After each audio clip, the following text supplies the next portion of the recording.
All right, I will get us started. Thank you all for being here this morning. I don't love that it's 8:30, but I love that it's early and you all still made the effort to come out. These are a wonderful tradition that we have with top scholars, where really the idea is that we celebrate what a student has accomplished over the last year.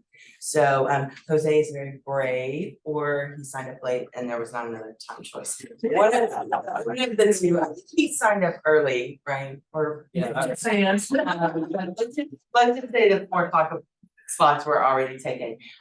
So what's gonna happen this morning is Jose's gonna share with us about the last year he had, and that'll take 10 to 15 minutes or so. I'll have some brief remarks and then we'll open things up, and we invite faculty and staff to make comments first, and then everyone else in the room. And by about 25 after, we will wrap up so we can transition on to our next one. So without further ado, Jose, it's all you. All right, cool. You want me to start like a timer? I just want to preface this by saying thank you to everybody that's coming. I really appreciate it. It's 8:30 a.m. I barely made it, so that should say something. And I think another thing I want to preface is I'm very thankful for this opportunity I've been given, and with the presentation, I'm going to try to present or portray that I tried to make the most of it.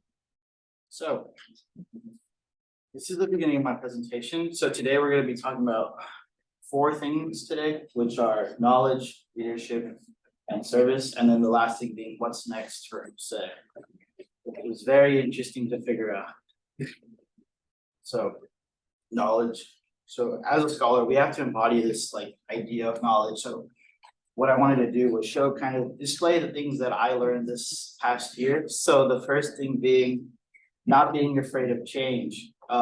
So as you can see in the photo, that was my first day of college.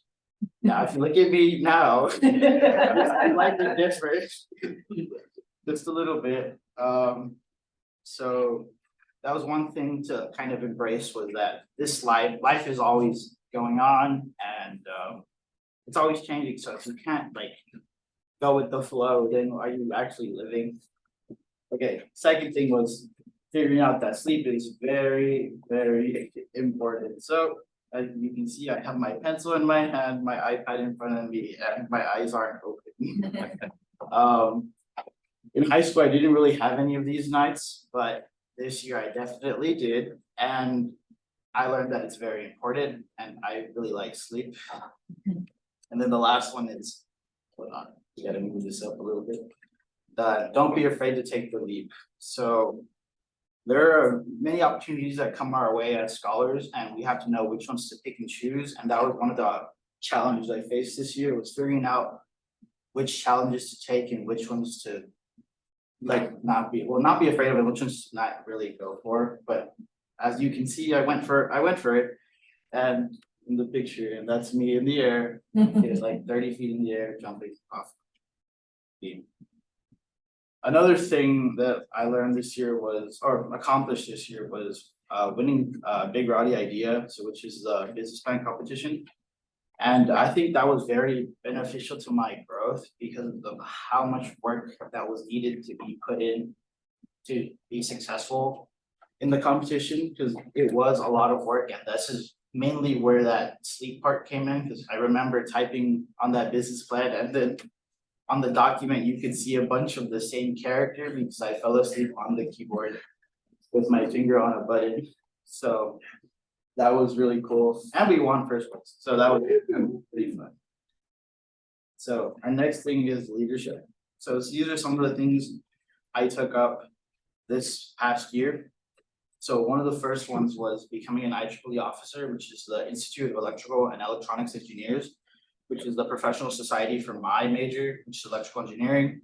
And I first came into the org as a junior officer in the fall semester, and then over winter break, I was inducted as a recruiter, in which I was just basically in charge of making sure, keeping record of attendance, taking pictures at events and stuff. And then not too long ago, I changed positions from recruiter to webmaster, so that's what I'll be doing next fall, or this summer and fall, as an IEEE recruiter. The second thing was being a vector robotics mentor. So in my high school years, vector robotics was very prominent in my life. That was literally all I did. And I felt kind of sad not to have it. So I decided to become a vector robotics mentor. Last semester, mentoring a team of 6503A, 6503B. Not too long ago, they went to the state competition and funny enough, 6503B actually got up to like rank 20, not as good as we were last year when I was there, but but they were okay. They did well. And then the last thing was being a TSSO junior officer. So this was one of the things where I wasn't really leading, but I got to see how things were being led. And it was really helpful. So one of the biggest things I took out of TSSO was working with SPES and how much work that is. Because I know we were there for a very long time. I think we finished at 10 p.m. We were there since like 11. I was there since 11. And that was a very long day. And then also being part of the scheduling committee for this year's top scholar selection. That was very interesting. It was a lot of work, and I really appreciate, like, I was able to see what my selection would look like, and it showed like all the effort that scholars put in to like kind of invite us here and show us around, like make us feel welcome here at UTSA. And then another big thing was I led a robotics workshop last year. And that was one of the pretty cool things about like doing it. It was part of one of my projects last semester for AIS, but I really had a fun time doing it. So this is where I kind of started becoming like a mentor for the teams. And in this like workshop, we discussed strategy, we discussed driver like practice, what we need to do, how the game was working, because they hadn't figured that out either. So I went there to figure it out with them and then kind of build strategy, because that's a big thing. If your robot isn't good, then you're not gonna be good. So and then now we get to service. Service was, so like, I'm gonna preface this by saying one of the classes I hated the most last semester kind of influenced me the most. So I took this class called what's it called? I don't even remember. It was about plants and plant blindness. And I hated it. It was from 1 to 3:45 on a Tuesday. So all my Tuesday was gone, essentially. And the professor kept us there for the entire time. And I had to learn to like it. And then once eventually I got in the groove of things, I would consider myself an active member in the discussion, because if you didn't read, you were not there. So this kind of influenced my, like, I guess, shift for like volunteering to more like environmental stuff. And then this year I'm taking the canoeing class, which is I'm learning more about embodied river systems and like how to appreciate that. So that's kind of how all these service events kind of got put together. So here in these pictures, you can see many of my events that I did. These are only a few. So my top left is actually, I drove about an hour to go to Canyon Lake and was part of a like Canyon Lake cleanup. And that was really fun. So funny enough, that guy, he works for IBM and he was also an electrical engineer. So like, what were the odds that I was to be matched up with him? And then the bottom one is at Basuda Bash. And that was here clean up Maverick Creek, and that was pretty fun. And then on the big side, that's myself and one of the officers for Plant the Future at Gardopia Gardens. And that was pretty cool. And now that I'm officers in other positions, in other organizations, I plan on like trying to collaborate with them more often, because that was a really good time, even though I slit my finger open, but that was fun. So here's was the interesting one.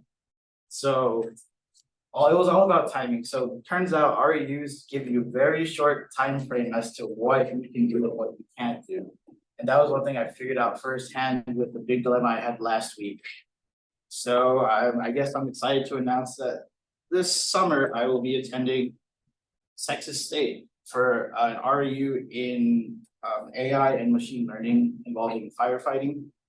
I'm really appreciative of this offer because I'm only a freshman and I really didn't have much research experience, and they were very like welcoming of that.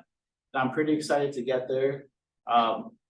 they were the offer that, I don't know, just by email, they seemed they were very interested in me, and the fact that, so if we go here. So if we go here.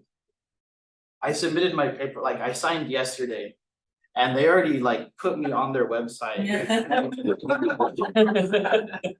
And yeah, so I was like, they really wanted like, they're really excited for me to be there, or for anybody that they accepted to be there. So I'm really happy to have accepted this. And although there are many other options I could have taken, I feel like this was the best because I get to network outside of UTSA. One of my like main things was being able to network within UTSA, but I figured I can do that in the semester with the professor. So this is just an opportunity to like kind of associate with another university. And that should be it for me.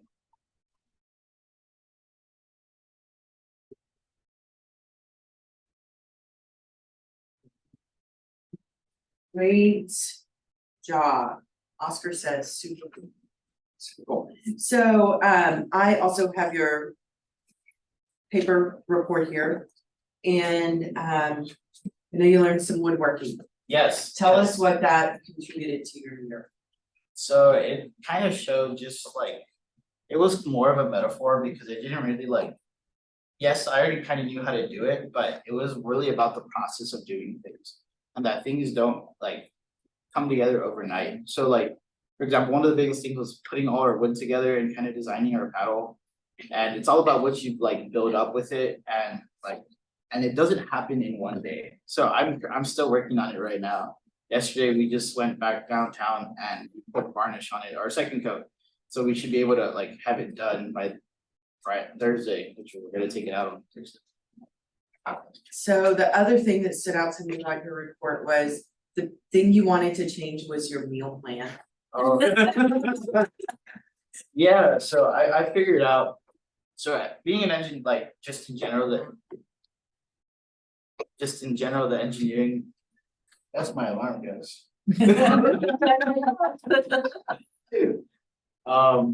So being an engineering major, one of the biggest things is we're always at the EB, or we're always at the SEB, BSE. So how far is it from the BSE to the Roadrunner Cafe? It's really far, and I don't want to make that walk every time I'm hungry, which is pretty often. And so I decided that Routing 150 was a better option for me because of like, oh, Einstein's right there. If I want to get Einstein's, I can go to JPL, and I'm loving it so far. I haven't used up all my meals yet, so that's a win for me. That's awesome. So then the final question I'll ask is also a question that Oscar has posed for you.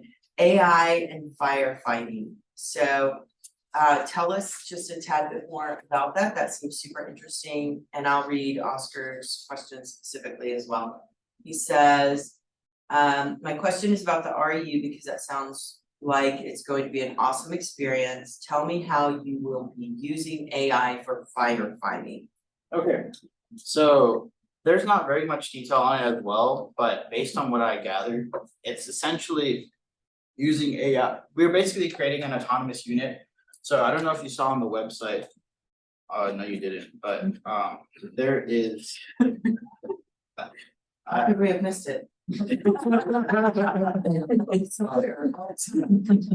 So they put out like a video of their like, essentially they made it like a rover type deal. And essentially what the rover does, it goes into, there's multiple units depending on how many floors there are on a building. And what it does is that the units go into the building and they do various things. So the last year's cohort, what they did was they built the rover and it triangulated voices. So if there was a scream out in the building, the rover would be able to like detect that so that firefighters are able to more efficiently and safely rescue these people. So that's basically our main mission, is using AI to kind of keep firefighters safer and have their work be more efficient. That's interesting. And I think we're also going to be doing like presenting like real-time data. So we're having a bunch of sensors on the rover and being able to like kind of create an interface for that is something that we're also planning on doing. That's really cool. That's really cool. I have a nephew that's a firefighter. Really? so I appreciate anything. That was one of the cool things about it. It's like, it's although it's not like learning AI or deep learning and stuff like that, it's more practical and you can see where the work is being put in and how you like how AI is working to better our future. And that was one of the things that brought me towards this review as opposed to the other ones I was looking at. So Oscar says, wow, so it's like a continuing project through generations of REU, sounds really cool. What else from anybody else in the room? Staff. I wanted to know more about what the big idea or the big rowdy idea was that was award winning in a sentence or two.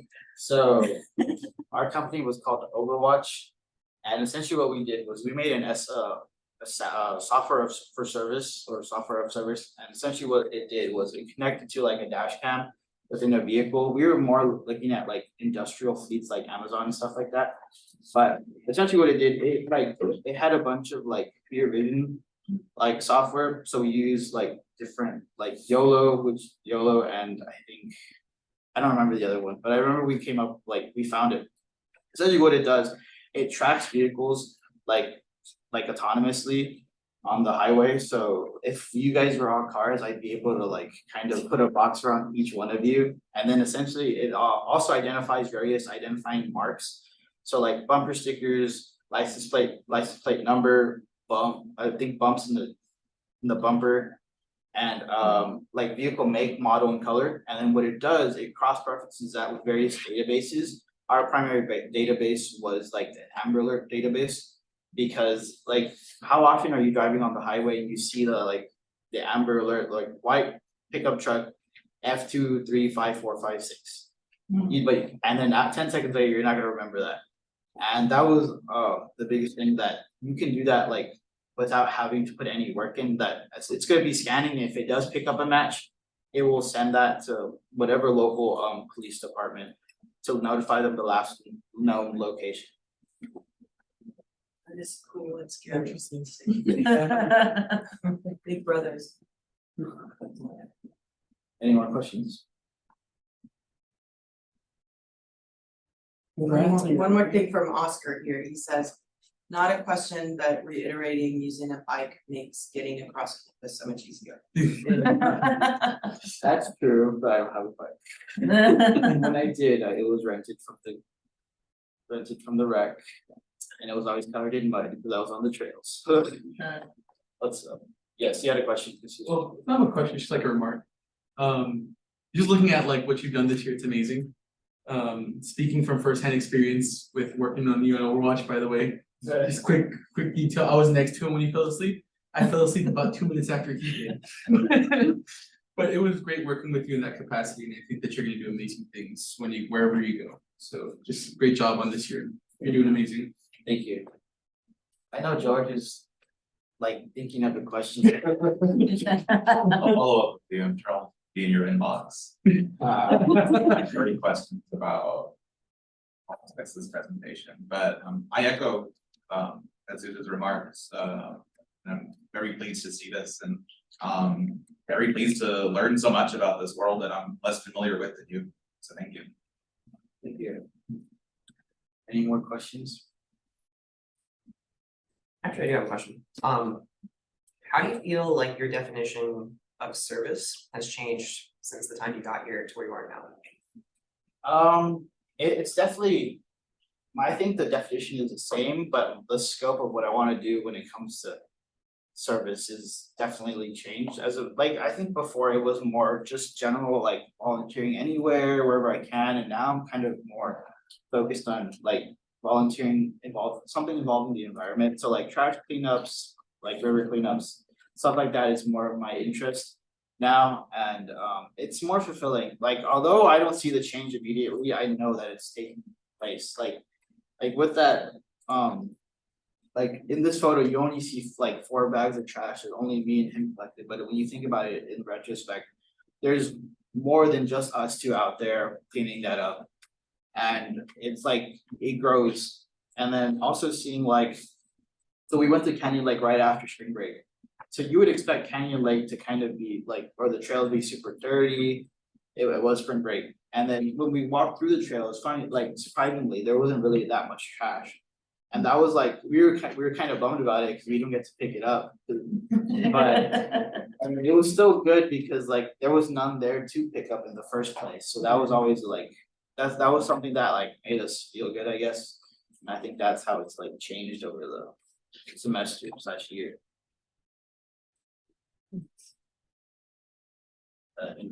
Is there any more questions before I close? Great job. Thank you.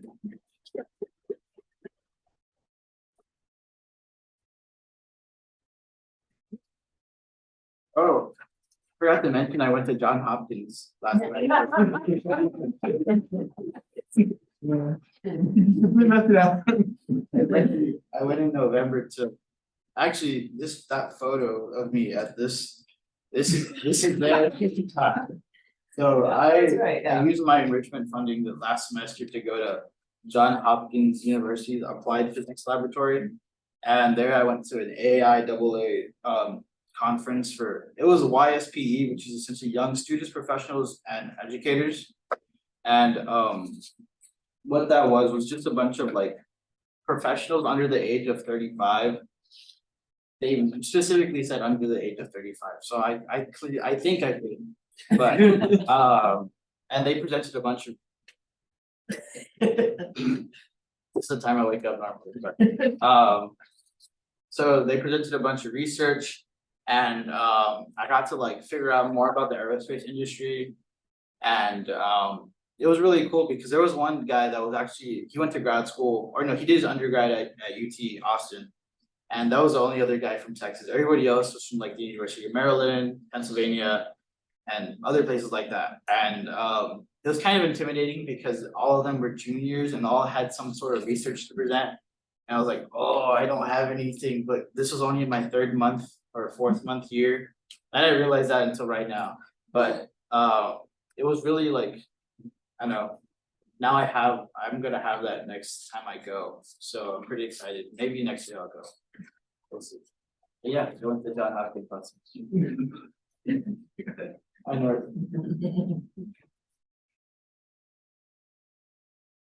All right, great job. Thank you, Nick. I